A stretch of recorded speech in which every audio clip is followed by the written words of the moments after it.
सो टीजियंस paper में गाड़ आए झंडे, एग्जामिनर भी तुम्हारी कॉपीज चेक करते में बोलेगा वाह रे बंदे, वाह रे बंदे, वाह वाह रे बंदे। So welcome back to another video. और मैं आ गया हूं आपके लिए पेपर डिस्कशन के लिए, क्लास इकोनॉमिक्स का, क्लास 12th के लिए इकोनॉमिक्स का पेपर लेकर। ओके, सो हम आज डिस्कस करेंगे इस पेपर को और देखते हैं कि पेपर कैसा आया था। तो लेट्स स्टार्ट। तो पहले सेक्शन ए से स्टार्ट करते हैं हम, ठीक है। इसमें मैक्रो इकोनॉमिक्स का पार्ट है। हम क्वेश्चन देखते हुए चलते हैं क्वेश्चन क्या कह रहा है। क्वेश्चन में अगर आप यहाँ देखेंगे तो from the set of the terms given in the column 1 and 2 में choose the following. Non tax revenue लिखा हुआ है। नॉन टैक्स रेवेन्यू क्या होता है? जीएसटी। बिल्कुल भी जीएसटी नहीं होता। जीएसटी का ऐसे कोई नॉन टैक्स रेवेन्यू नहीं है। जीएसटी क्या होता है? टैक्स रेवेन्यू होता है, ठीक है। उसके बाद डायरेक्ट टैक्स पे चलते हैं। डायरेक्ट टैक्स का फ्री राइडर नहीं होता। Capital expenditure borrowing, capital expenditure नहीं होता, कैपिटल रिसीट्स होती है। प्राइवेट गुड्स, देखो मैंने आप लोगों को पढ़ाया था कि जो प्राइवेट गुड्स होती है, प्राइवेट गुड्स क्या होती है? राइवलरस इन नेचर होती है, ठीक है। राइवलरस नेचर इन नेचर का मतलब क्या होता है कि हर आदमी चाहता है इसको खरीदना, लेना। तो इसका इसलिए करेक्ट ऑप्शन जो हो जाएगा वो ये वाला हो जाएगा, मतलब ये ऑप्शन हो जाएगा। तो डी ऑप्शन इसका करेक्ट आंसर है। आगे चलते हैं। देखिए अब आता है हमारे पास यहाँ पर जो सेकंड क्वेश्चन है। सेकंड क्वेश्चन में कह रहा है कंट्री का एक्सपोर्ट दिया हुआ है गुड्स का कितना है? 600 है। और जो इंपोर्ट्स दिया हुआ है वो कितना है? इंपोर्ट्स को अगर देखोगे तो वो कितना दिया हुआ है?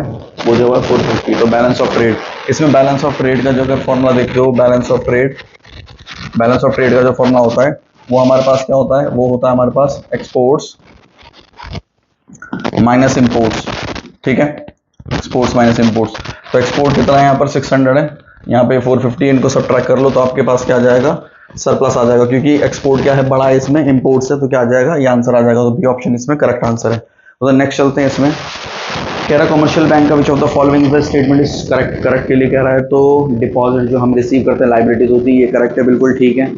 उसके बाद they are the creditor, yes the money के आपने हमने पढ़ा होगा उसमें क्रेडिट क्रिएशन, राइट। तो क्रेडिट क्रिएशन जो हमारा चैप्टर बैंकिंग में है, तो उसके अंदर जो कमर्शियल बैंक से उनको क्रेडिटर बताया हुआ है, तो ये ठीक है। उसके बाद ये एक्सेप्ट करता है डिपॉजिट जनरल पब्लिक से, तो ये भी ठीक है।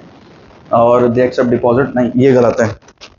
तो ये 3 ऑप्शन ठीक है, मतलब ऑप्शन 1 क्या है? एक इसका करेक्ट आंसर है, ठीक है।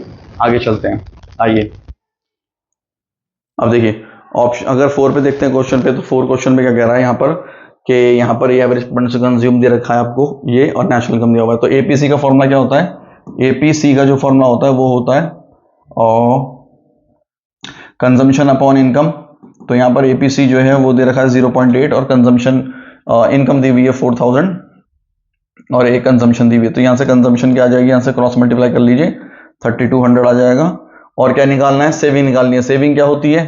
टीजीएन सेविंग क्या होती है? बताया था मैंने, सेविंग होती है इनकम माइनस कंजम्पशन। तो इनकम क्योंकि 4000 है और ये 3200 है, तो ये क्या आ जाएगा? 800 आ जाएगा। तो 800 इज द आंसर। तो ये ऑप्शन आएगा। कुछ बच्चों ने हो सकता है इसको एपीएस से भी सॉल्व करा हो, उस तरीके से भी यही निकला कराएगा, ठीक है। अब हमें इसमें क्या है वो आगे चलते हैं। नेक्स्ट क्वेश्चन में अगर आप देखते हैं तो नेक्स्ट क्वेश्चन क्या कह रहा है? नेक्स्ट क्वेश्चन यहाँ पर कह रहा है सर्शन रीजनिंग का, बहुत जबरदस्त क्वेश्चन है। तो वो क्वेश्चन कह रहा है पब्लिक गुड्स क्या होती है? 2000 collectively consume by the public. या पब्लिक गुड्स जो होती है वो collectively consume by the public ही होती हैं। उसके बाद पब्लिक गुड्स जो होती है एक्सक्लूडेबल होती हैं। एक्सक्लूडेबल का मतलब हो गया कि इसका कोई किसी को हम मना कर सकते हैं यूज करने के लिए, नहीं ऐसा नहीं है। ये क्या होती है? नॉन एक्सक्लूडेबल होती हैं। और ये क्या होती है? नॉन राइवलरस इन नेचर होती है।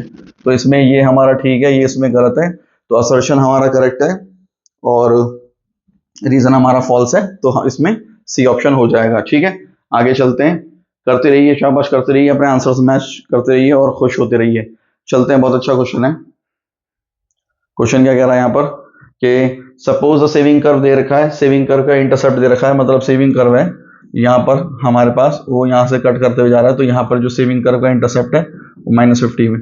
तो ये उसके बाद इकोनॉमी, ये क्या लिखा हुआ है? 20% इंक्रीज इन इनकम। इंक्रीज मतलब डेल्टा वाई है, और ये क्या है? सेव्ड का मतलब है डेल्टा एस है। तो डेल्टा एस और डेल्टा वाई का जो रिलेशनशिप होता है वो क्या होता है? उसे एमपी एस कहते हैं। ये कितना दिया हुआ है? 20% है। सो 20% का मतलब क्या हो जाता है? टीजीएंस 0.20, वो हमारा एमपीएस हो जाएगा, राइट। एमपीएस हमारा ये हो गया। हमें क्या निकालना है? Value of the investment multiplier निकालनी है, के। तो के का जो वैल्यू दी होती है वो क्या होती है? 1/MPS होती है। ठीक है। तो 1 डिवाइड बाय 20% कर दोगे तो ये कितना आ जाएगा, 5 आ जाएगा। तो हमारा बी ऑप्शन इसका करेक्ट आंसर है। ठीक है, तो बेसिकली ये इंफॉर्मेशन इररिलेवेंट थी हमारे लिए, उसका कोई हमारे लिए मतलब नहीं था। ठीक है, अब हम इसमें नेक्स्ट क्वेश्चन पे चलते हैं। नेक्स्ट क्वेश्चन हमारे पास क्या कह रहा है, नेक्स्ट क्वेश्चन हमारे पास कह रहा है यहाँ पर इरफान बोरो करा है जिसने 80,000 फाइनेंस करा है कॉलेज की फी के लिए। He plans to begin repaying the loan in 6 month. The future में कोई पेमेंट होनी होती है, तो फ्यूचर में जब पेमेंट होनी होती है उसके लिए करते हैं हम स्टैंडर्ड ऑफ डेफर्ड पेमेंट का यूज करते हैं। तो इसमें पूछा हुआ है इंडिकेट फंक्शन के लिए पूछा हुआ है, तो इसमें मीडियम फंक्शन नहीं, इसमें स्टैंडर्ड ऑफ डेफर्ड पेमेंट। जब फ्यूचर में कोई पेमेंट हम करने जा रहे होते हैं तो उसको ये फंक्शन ऑफ मनी होता है, जिसको हम क्या बोलते हैं, स्टैंडर्ड ऑफ डेफर्ड पेमेंट कहते हैं। ठीक है, आगे चलते हैं। नेक्स्ट क्वेश्चन बड़ा अच्छा क्वेश्चन दिया हुआ है, 8th क्वेश्चन है कि मैनेज फ्लोटिंग क्या होता है। एक सिस्टम है जिसमें अमलगमेशन मतलब दोनों के फीचर किसके, फिक्स के और फ्लेक्सिबल के होते हैं। ये ठीक है, स्टेटमेंट करेक्ट है। और मैनेज फ्लोटिंग जो होता है उसको is also known as the hybrid system. यहाँ ठीक है, हाइब्रिड कहते हैं इसको। आपको बुक में वैसे डर्टी फ्लोटिंग के नाम से मिल जाएगा, डर्टी फ्लोटिंग भी होता है ये, और इसको हाइब्रिड सिस्टम भी कहते हैं। तो हमारे पास जो आंसर आ जाएगा इसका क्या हो गया, दोनों स्टेटमेंट क्या है हमारे पास करेक्ट है। तो सी ऑप्शन क्या हो जाएगा इसमें करेक्ट आंसर हो जाएगा। ठीक है, अब आगे चलते हैं। इसके बाद हमारे पास है 9th क्वेश्चन में हमारे पास क्या कह रहा है, ये मैंने अपनी जो एक वीडियो थी उसमें मैं आई बटन में लिंक दे दूंगा, आप उसको देख लीजिएगा। उसमें मैंने इसको एक्सप्लेन करा था कि जो इनकम फ्रॉम प्रॉपर्टी और एंटरप्रेन्योरशिप के बारे में लिखा था। इनकम फ्रॉम प्रॉपर्टी जो होती है वो रेंट, आरआरआई के लिए बोला था मैंने, रॉयल्टी, रेंट और इंटरेस्ट के लिए।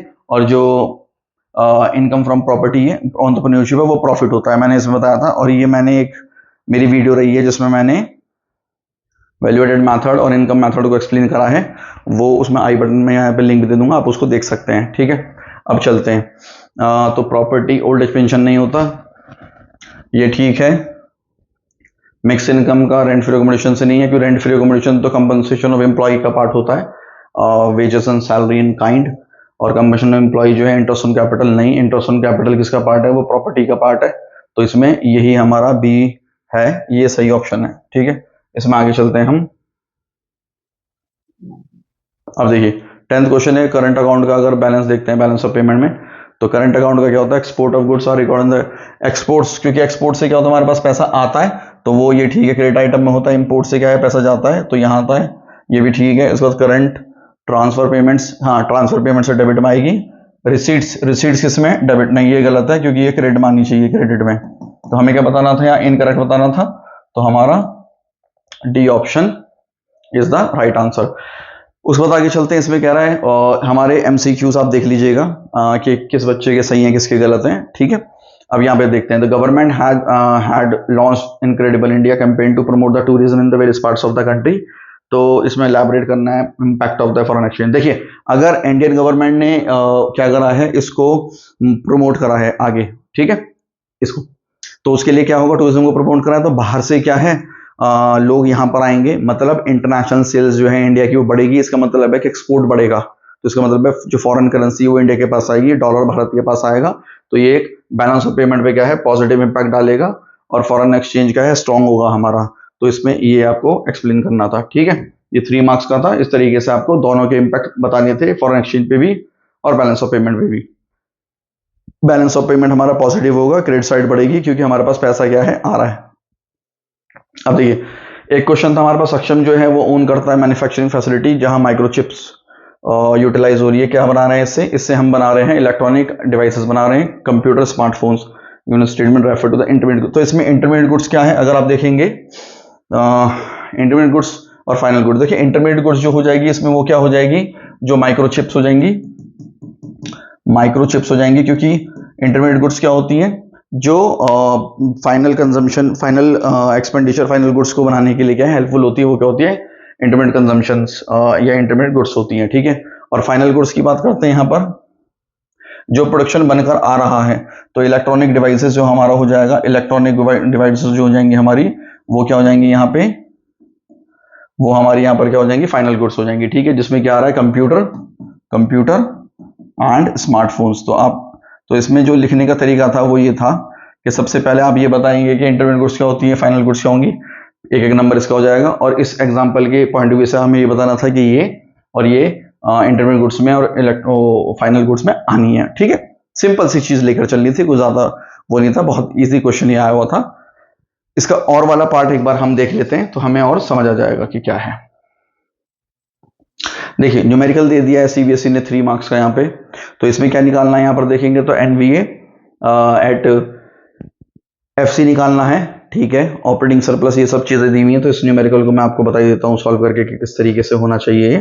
ठीक है, अब देखिए हम देख लेते हैं इसमें, इसको हम कॉपी करके एक बार सॉल्व कर लेते हैं तो और अच्छे से आ जाएगा समझ में। देखिए आई होप कि दिख रहा होगा आप लोगों को।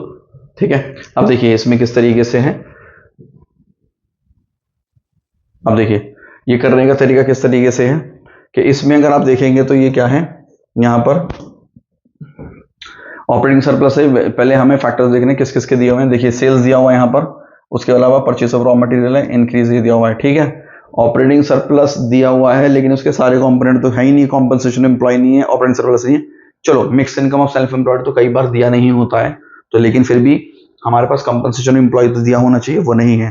तो इससे हमें पहचान करनी पड़ेगी कि कौन सा मेथड से करना है इसको। तो हम इसको सॉल्व करेंगे यूजिंग वैल्यू एडेड मेथड।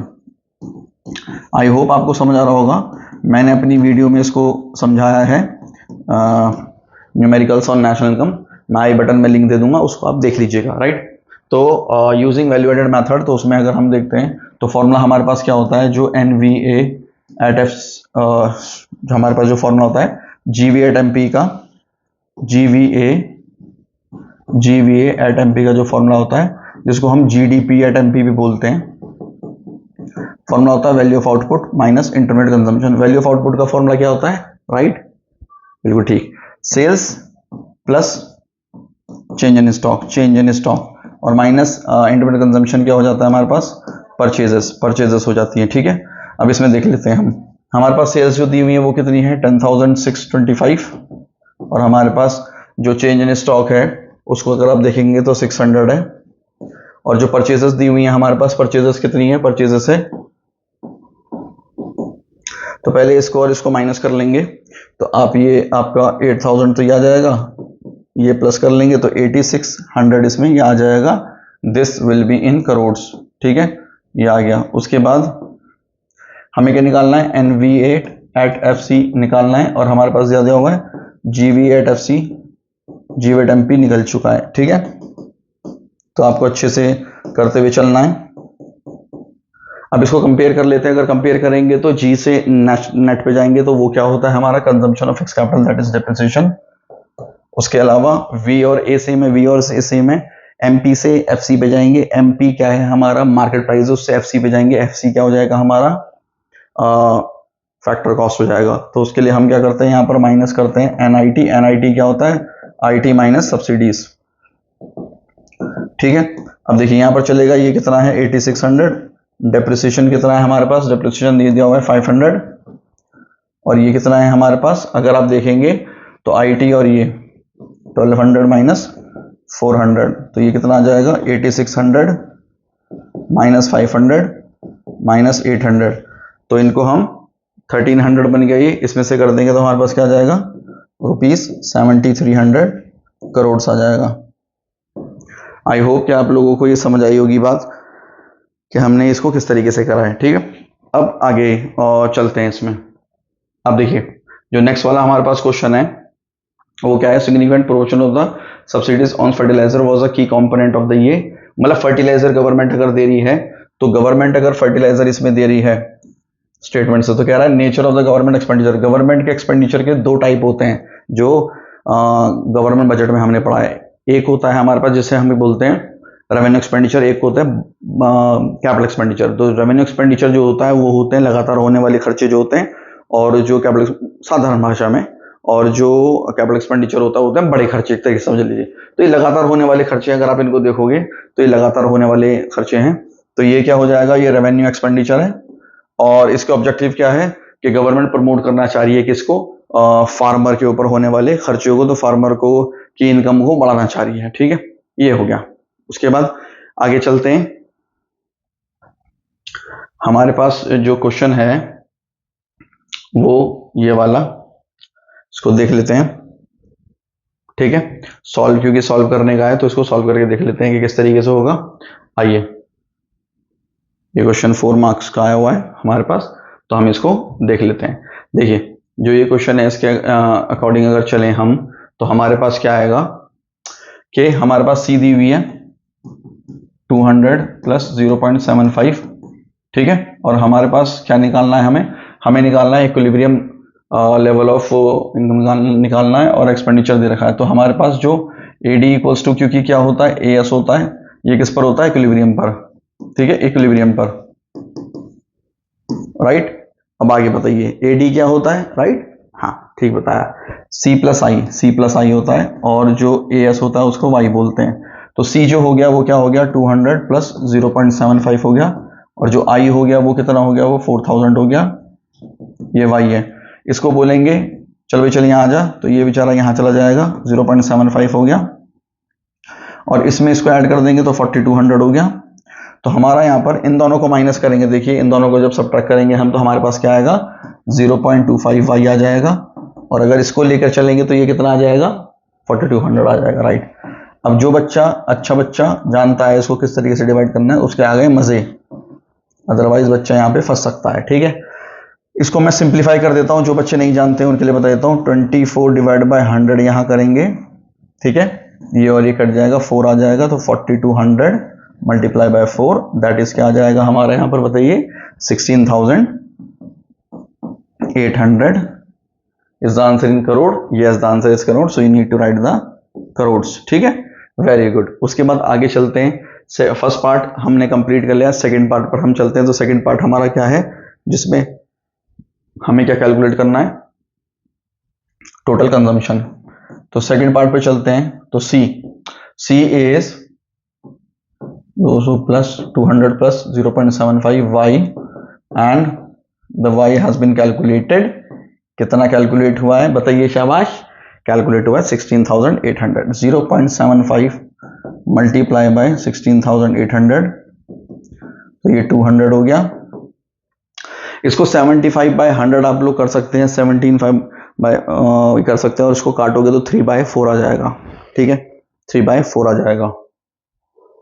तो 3/4 आ जाएगा ये, और ये 16 ये है, इसको यहां से काट देते हैं 42, ये आएगा क्योंकि कट के ही बनेगा, और इसको मल्टीप्लाई कर लेंगे तो ये क्या आ जाएगा, शाबाश बताइए 200, and this is multiply by this 12,600, so the answer is 12,800 crore. Yes, तो आई होप आप लोगों को समझ आया होगा। ये बहुत इजी क्वेश्चन दिया हुआ था, और इस बार तो कमाल कर दिया CBSE ने, कि मजे आ गए बिल्कुल, ये समझिए, ठीक है।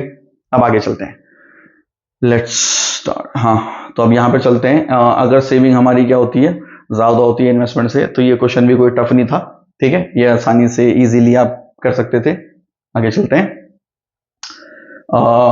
यहाँ पर जो बेसिकली ये क्वेश्चन देख रहे हैं, 500 का प्राइमरी डिपॉजिट है, 25% का क्या है, रिजर्व रेशियो है, जिसको LRR के नाम से भी आप जानते हैं। ये मनी क्रिएशन के ऊपर क्वेश्चन दिया हुआ है, जो कि किस चैप्टर में, बैंकिंग के अंदर आता है, राइट। टोटल डिपॉजिट पूछा हुआ है, total lending by the banking system में, तो एक तरीके से एस्टिमेट करने लो, क्योंकि 4 मार्कर है तो ऑब्वियसली क्या है, इसमें टेबल तो बनानी पड़ेगी, बिना टेबल के बात नहीं बनेगी। तो देखिए हम किस तरीके से करेंगे इसको। तो बेसिकली यहां पर हम लिख देंगे जो हमारा डिपॉजिट्स है, जो डिपॉजिट्स है हमारे वो कितने हैं, यहाँ 500 है, दिस इज हमारा, this is initial deposit, right. उसके बाद देखिए आगे चलते हैं, तो आगे क्या आएगा हमारे पास, डिपॉजिट के बाद यहाँ आ जाएगा हमें जो हमने क्या करना है, यहाँ पर लोन देना है, और यहाँ पर जो आ जाएगा वो क्या आ जाएगा, जो सेव हो रहा है, राइट। अब देखिए LRR, रिजर्व रेशो, रिजर्व जो है, ठीक है, और वो कितना है हमारे पास 25% है। सबसे पहले हम क्या करेंगे, 500 का 25% तो यहाँ रख लेंगे, जो कि हमारे पास कितना आएगा, शाबाश बताइए 125 आएगा। कैसा आया, 500 को मल्टीप्लाई कर दीजिए 25% से, ठीक है। तो इसका मतलब है लोन आउट कितना हो जाएगा, अगर इस 500 में से हम माइनस कर देते हैं 125, तो 375 क्या हो जाएगा, वो लोन आउट हो जाएगा, ठीक है। बहुत अच्छे, बहुत अच्छे, मजा आ रहा है। ठीक है, अब देख के चलते हैं कि आगे क्या है इसका। अगर हम ये देखते हैं इसमें कि यहाँ पर जो एक की जो लोन होता है ये बंदा क्या है खर्च करेगा, तो फिर दोबारा पैसा जो है वो फ्लो में आ जाएगा। तो इसमें जो हमारा फर्स्ट राउंड होगा वो क्या होगा, यहाँ 375 है, ये 375 ही रहेगा। और 375 जो था यहाँ, इसको आप लोग कैलकुलेट कर लिए 25%, तो वो कितना आ जाएगा यहाँ पर कैलकुलेट करेंगे आप लोग। तो कैलकुलेट करेंगे तो डेसिमल में आएगा कितना, 93.75। अब क्योंकि देखो कैलकुलेशन क्या है बहुत और थोड़ी टफ होती चली गई है, तो हम क्या करेंगे बहुत बचने की कोशिश करेंगे उससे। ठीक है, तो हम क्या करते हैं यहाँ पर 375 माइनस 93.75 ये आ जाएगा हमारे पास। अब हम क्या करेंगे, इसको और आगे सॉल्व करने की कोशिश नहीं करेंगे क्योंकि आंसर हमारा क्या हो जाएगा थोड़ा डेसिमल में आता चला जाएगा। तो हम इतना लिखेंगे यहाँ पर, उसके बाद यहाँ डैश कर देंगे और यहाँ खाली छोड़ देंगे। ठीक है, अब यहाँ पर हम अपना आंसर लिखते हैं। देखिए बात यह है कि ये टोटल डिपॉजिट कितना बनेगा, ऐसे ये कितना बनेगा और ये कितना बनेगा। मैं आपको एक चीज बताता हूं, मैं जो यहाँ पर अमाउंट होता है वही यहीं पर अमाउंट होता है। ठीक है, मतलब इसकी टोटलिंग ये है। और आप देख लीजिए जो इसमें टोटल डिपॉजिट का जो फॉर्मूला होता है, टोटल डिपॉजिट का जो फॉर्मूला होता है वो क्या होता है, initial deposit multiply by initial deposit multiply 1/LRR। तो इनिशियल डिपॉजिट क्या है 500 है, 1/LRR कितना है 25% हो जाएगा। 500 मल्टीप्लाई बाय, इसको सॉल्व करेंगे तो 4 हो जाएगा 2000। ये 2000 हो गया एंड दिस इज 500 है। तो ये अगर 25% है तो इसमें से ये माइनस कर दो सिंपल 1500। तो ये था। And you need to explain this table, क्योंकि 4 मार्क्स की दी हुई है तो थोड़ा सा एक्सप्लेन कर देना इस टेबल को, तो आपको क्या है पूरे 4 मार्क्स इसमें मिल जाएंगे। ठीक है, आई होप कि ये समझ आ गया होगा। आगे चलते हैं। देखिए ये एक आपको दी हुई थी, इसमें सबसे पहले क्या करो, ये तो क्वेश्चन पढ़ लीजिए। Mention the number of the prices monitoring the centre setup by the government. और तो अगर आप यहाँ देखेंगे आंसर आपको यहीं पे मिल जाएगा। यहाँ पर ये रहा 140, या तो 140 इसमें आंसर आ जाएगा पहले वाले में, राइट। उसके बाद क्या, state any 2 proactive measures taken by the government to boost domestic supply. तो अगर आप यहाँ देखेंगे government has banned exports item, या ये इट हैज रिड्यूस द ये टू बूस्ट द, देखो सीधा ही आंसर दिया हुआ है तो इस तरीके से। उसके बाद इसका जो आंसर है ना आपको देखो इसमें नहीं मिलेगा, क्योंकि ये ऊपर क्वेश्चन जो है वो दिया हुआ है खुद गवर्नमेंट ऑफ इंडिया के ऊपर, और यहाँ पे मॉनेटरी पॉलिसी पूछी हुई है। तो मॉनेटरी पॉलिसी तो आरबीआई की होती है, आरबीआई की मॉनेटरी पॉलिसी के इसको कंट्रोल करना है इन्फ्लेशन को। तो अगर आप देखेंगे मॉनेटरी पॉलिसी के लिए आप लिख सकते हैं कि इससे हमारा जो बैंक रेट है वो इंक्रीज हो जाएगी, क्योंकि बैंक रेट बढ़ेगी तो उससे क्या हो जाएगा कि जो आरबीआई जो है अब कमर्शियल बैंक को महंगा लोन दिया करेगा। महंगा लोन देगा तो उससे क्या हो जाएगा कि जो कमर्शियल बैंक है वो भी जनरल पब्लिक को क्या है महंगी दरों पे क्या देंगे, रेट पर क्या देंगे, ज्यादा रेट पर क्या है वो लोन दिया करेंगे। अब उनको अगर लोन महंगा मिलेगा तो जाहिर सी बात है उनके लिए कॉस्ट ऑफ बोरोविंग क्या है वो अप हो जाएगी। इसे लिंक करके लिखना है, राइट, लिंक करके लिखना है। कॉस्ट ऑफ बोरोविंग क्या है अप हो जाएगी, महंगा लोन मिला, कॉस्ट ऑफ बोरोविंग क्या है अप हो गई, वो डिस्करेज होंगे इन एक्सपेंडिचर करने के लिए, इन्वेस्टमेंट करने के लिए। उससे क्या है एग्रीगेट डिमांड क्या है कम हो जाएगी, मनी का फ्लो क्या है कम हो जाएगा, इन्फ्लेशन क्या है वो कंट्रोल में आ जाएगा। इस तरीके से लिंक करके लिखना है। तो यहाँ पर एक मॉनेटरी पॉलिसी लिखा था, इसको ही समझाना था अच्छे तरीके से, जैसे मैंने लिंक करके बताया। आपको पूरे इसमें 3 नंबर मार्क्स मिल जाएंगे। बैंक रेट बढ़ जाएगी, या फिर आप लिख सकते हैं रेपो रेट बढ़ जाएगी, लिख सकते हैं कि इससे जो CRR है SLR है वो बढ़ जाएगा। इस तरीके से आप पॉइंट्स लिख सकते हैं, और भी पॉइंट्स हैं क्वालिटेटिव क्वांटिटेटिव उस तरीके में लिख सकते हैं। अब देखिए जो इनकम मेथड के 2 प्रिकॉशंस पूछे हुए 3 मार्क्स का था, 1.5 नंबर का था।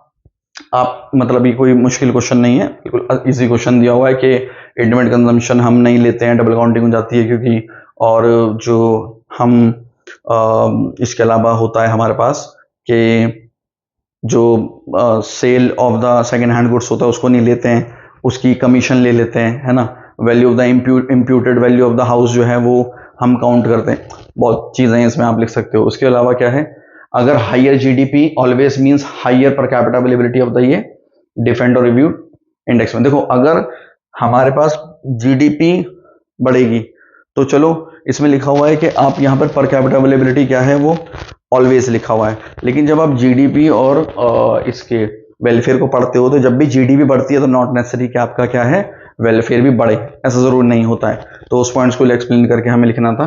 इसके अलावा यहाँ पर एक पॉइंट आया हुआ था कि फैक्टर इनकम और ट्रांसफर इनकम की बात करी गई है। तो फैक्टर इनकम को हम देखते हैं। तो फैक्टर इनकम क्या होता है हमारे पास? फैक्टर इनकम हमारा वो इनकम होती है जिस पर हम क्या करते हैं, जो एक इनकम होती है हमारे पास जिसमें हम क्या करते हैं, टू साइडेड इनकम होती है। ये क्या होती है? One sided income. Transfer income one sided income होती है। इस तरीके से हम नेशनल इनकम में काउंट होती है, अकाउंट नहीं होती, इस तरीके से हम पॉइंट को लिख सकते हैं। प्रॉफिट के कंपोनेंट को लिखें तो प्रॉफिट के कंपोनेंट जो होते हैं हमारे पास क्या क्या होते थे? एक होता है हमारे पास जिसे हम बोलते हैं वैल्यू, एक हम बोलते हैं उसको कॉर्पोरेट टैक्स बोलते हैं, एक हमारे पास क्या होता है डिविडेंड होता है, एक होता है अनडिस्ट्रिब्यूटेड प्रॉफिट होता है। इन्हीं तीन कंपोनेंट को हमें समझाना था। और इस हम जो फॉर्मूला जो यूज करते हैं इनकम मेथड के अंदर, उसमें हमारे पास ना एनडीपीएफसी निकलता है, तो हमें एनएनपीएफसी बताना था। तो एनडीपीएफसी से एनएनपीएफसी जाने में हमें करना पड़ता है एनएफआई ऐड करना पड़ता है। एक्स्ट्रा ये बात और लिखनी थी, दैट्स इट, इतना था। तो इस तरीके से हमारा सेक्शन ये क्या है कंप्लीट होता है। उसके बाद सेक्शन बी पे चलते हैं। इसमें लिखा हुआ है कि कौन सा कंपोनेंट जो है इसमें वो नॉट कंपोनेंट होता है इसमें। तो नॉट अ मेंबर हमें क्या बताना है इसमें कि which India is not a member of which of the following regional area. तो ब्रिक्स होता है, सार्क होता है, जी ये नहीं होता है, तो हम इसमें हमारा आंसर ये आ जाएगा कि क्योंकि नॉट पूछा हुआ है। ठीक है, उसके अलावा आगे चलते हैं हम के इसके अंदर ह्यूमन कैपिटल फॉर्मेशन जो होता है इंक्रीज करता है रेट ऑफ पार्टिसिपेशन, ये ठीक है। उसके बाद रेट ऑफ पार्टिसिपेशन क्या होता है? Refers to the percentage of ये भी ठीक है। तो हमारे पास इसमें ऑप्शन ए आ जाएगा क्योंकि ये क्या है दोनों बिल्कुल ठीक है। इसके अलावा देखिए आगे क्या है, human development indicator, rule of law नहीं, इन डेमोग्राफी कंस्ट्रक्शन प्रोडक्शन बिल्कुल भी नहीं। हाँ देखिए, स्पेशल इकोनॉमिक जोन जो होता है generation of additional activity, economic activity का सोर्स होता है, तो हम वो लिख देंगे। कम्यून सिस्टम, कलेक्टिव एग्रीकल्चर होता था, इंडस्ट्रियलाइजेशन नहीं है, तो इसमें आंसर क्या हो जाएगा हमारा? इसमें हमारे पास आंसर ये हो जाएगा सी, कि ये ऑप्शन हमारा बिल्कुल ठीक है। आई होप कि आप लोगों को समझ आ रहा होगा। अब देखिए यहाँ पे हमारे पास एक तरफ एक्सपोर्ट एक तरफ इंपोर्ट है, ये एक्सपोर्ट को क्या है रोक रहा है, तो इसका मतलब सीधा सा इंपोर्ट सब्स्टिट्यूशन इसका आंसर है। Right right. अब चलते हैं social reasoning. Prior to the economic public investment in social infrastructure by China result in better, ये ठीक है। ये हमारे पॉइंट क्या है दोनों के दोनों ठीक है। China is event of the year बिल्कुल ठीक है, ये हमारी स्टेटमेंट क्या है ठीक है। आगे चलते हैं इसमें।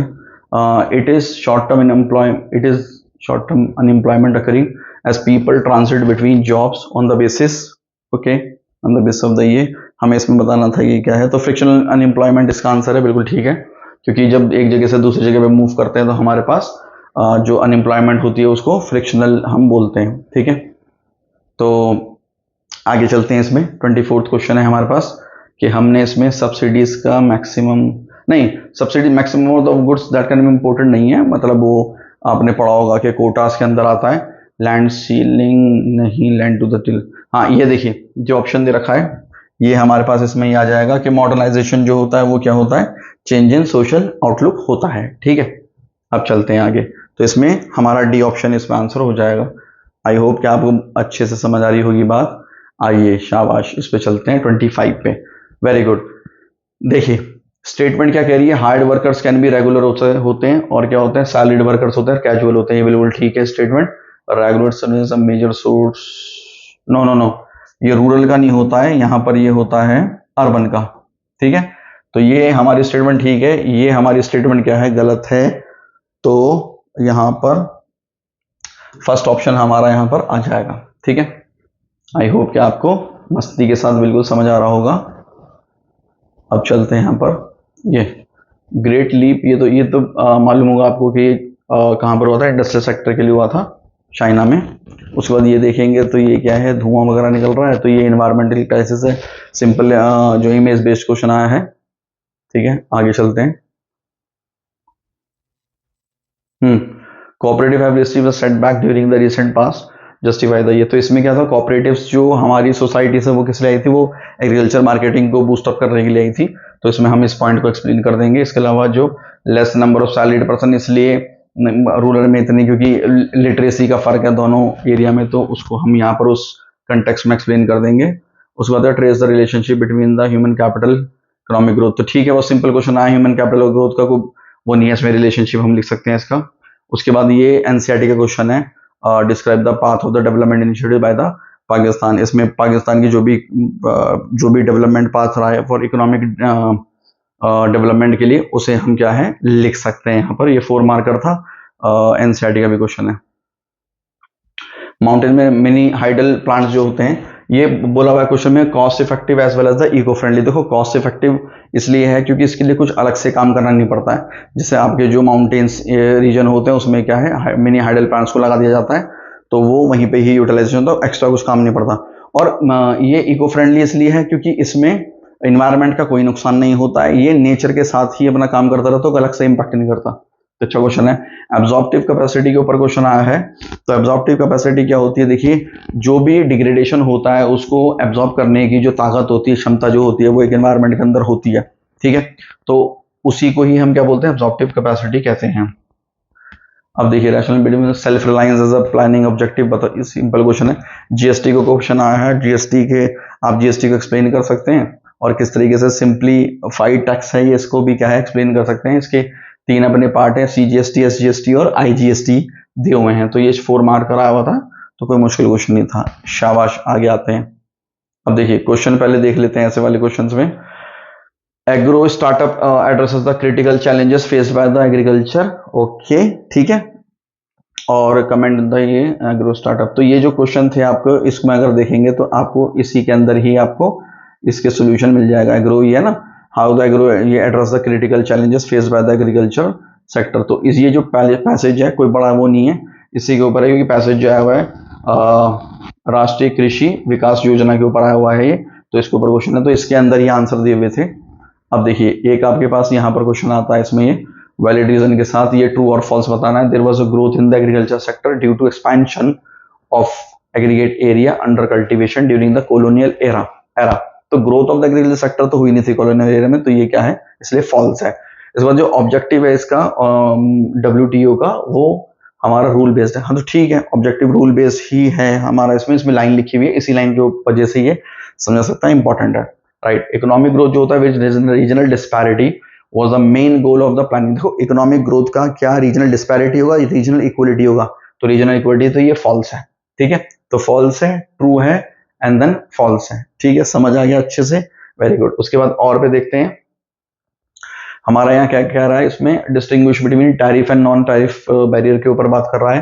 तो टफ नहीं है, टैरिफ क्या हो गया जो टैक्सेशन से रिलेटेड हो गया, और नॉन टैरिफ हो गया है जिसमें हम कितनी क्वांटिटी मंगवानी है उसके ऊपर रिस्ट्रिक्शन लगा देते हैं, कोटा जिसे कहते हैं लगा देते हैं, और इसमें क्या है टैक्स लगा देते हैं। बाइलेटरल मल्टीलेटरल, बाइलेटरल हो गया जो 2 कंट्री के बीच का हो गया, मल्टीलेटरल हो गया 2 से ज्यादा कंट्री के बीच में हो जाता है, राइट। मतलब इसमें बेसिकली मल्टीलेटरल में ना ग्लोबलाइजेशन की बात ज्यादा करी जाती है, तो मुश्किल नहीं है। स्मॉल स्केल इंडस्ट्री का रिक्वायर्ड शील्ड होती है लार्ज स्केल इंडस्ट्री का, तो ये भी बिल्कुल ठीक है, इसको हमें समझाते हुए चलना था, जो गवर्नमेंट ने डायरेक्शन दी है। तो ये 3 मार्कर था। तो आई डोंट थिंक सो कुछ बहुत ज्यादा टफ नहीं हुआ है। अगर ये देखते हैं इसको तो इसका लेवल जो रहता है इजी टू मोडरेट रहता है। तो क्योंकि हमने पेपर खत्म कर लिया है, so we can say boom bang blast, ठीक है। तो इसी तरीके की वीडियो देखने के लिए हमारे साथ जुड़े रहिए, चैनल को फॉलो करिए, लाइक करिए, सब्सक्राइब करिए, and thank you so much.